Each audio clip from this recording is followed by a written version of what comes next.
Shalom, damai sejahtera untuk kita sekalian. Mari kita merenungkan firman Tuhan. Kita berdoa.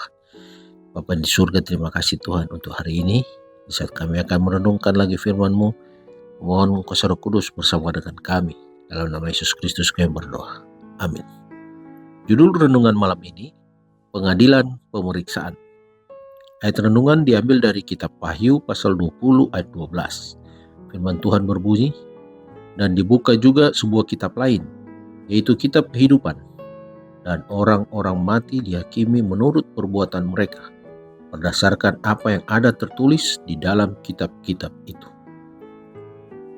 Dalam Daniel pasal 7, sang nabi melihat hari penuh khidmat ketika hakim segenap dunia akan memeriksa sifat dan kehidupan manusia di hadapan para malaikat suci. Kitab kehidupan berisi nama-nama semua orang yang sudah pernah memasuki pelayanan Allah. Pekerjaan pengadilan pemeriksaan dan membersihkan dosa-dosa harus diselesaikan sebelum kedatangan Tuhan kita yang kedua kali. Setan menciptakan berbagai rencana untuk mengisi pikiran kita, agar tidak memikirkan pekerjaan yang harus dikerjakan dengan baik. Penipu utama itu membenci kebenaran agung yang menyingkapkan korban perdamaian pengantaraan yang maha kuasa itu.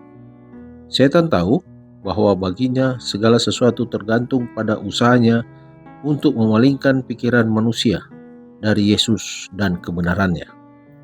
Jika pengantaraan juru selamat bagi kita di tempat kudus surgawi dapat memberi manfaat, kita tidak boleh membiarkan apapun mengganggu usaha kita untuk menjadi seperti Yesus. Sampai kesudahan ini, kita harus mengabdikan usaha dan tenaga kita yang terbaik. Pelajaran mengenai tempat kudus dan pengadilan pemeriksaan harus dimengerti dengan jelas oleh umat Allah. Kalau tidak, mustahil mereka mengamalkan iman yang diperlukan sekarang ini atau menempati kedudukan yang Allah rencanakan bagi mereka. Pengantaraan Kristus bagi manusia di dalam tempat yang kudus di atas adalah sama pentingnya kepada rencana keselamatan seperti kematiannya di kayu salib. Pokok pikiran.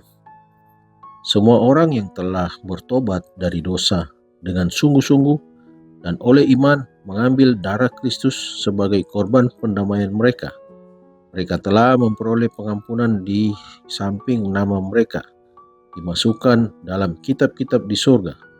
Oleh karena mereka telah memperoleh bagian dalam kebenaran Kristus, dan tabiat-tabiat mereka didapati selaras dengan hukum Allah, maka dosa-dosa mereka akan dihapuskan dan mereka akan dianggap layak menerima hidup kekal. Kutip dari buku Alfa dan Omega jilid 8, halaman 505. Pelajaran malam ini, pengetahuan kita tentang apa yang sedang dilakukan Kristus bagi kita di tempat suci surgawi saat ini perlu berada dalam hati kita, juga ada dalam pikiran kita. Mari berdoa. Bapa yang di surga, terima kasih Tuhan, malam hari ini kami boleh membaca dan merenungkan firman-Mu.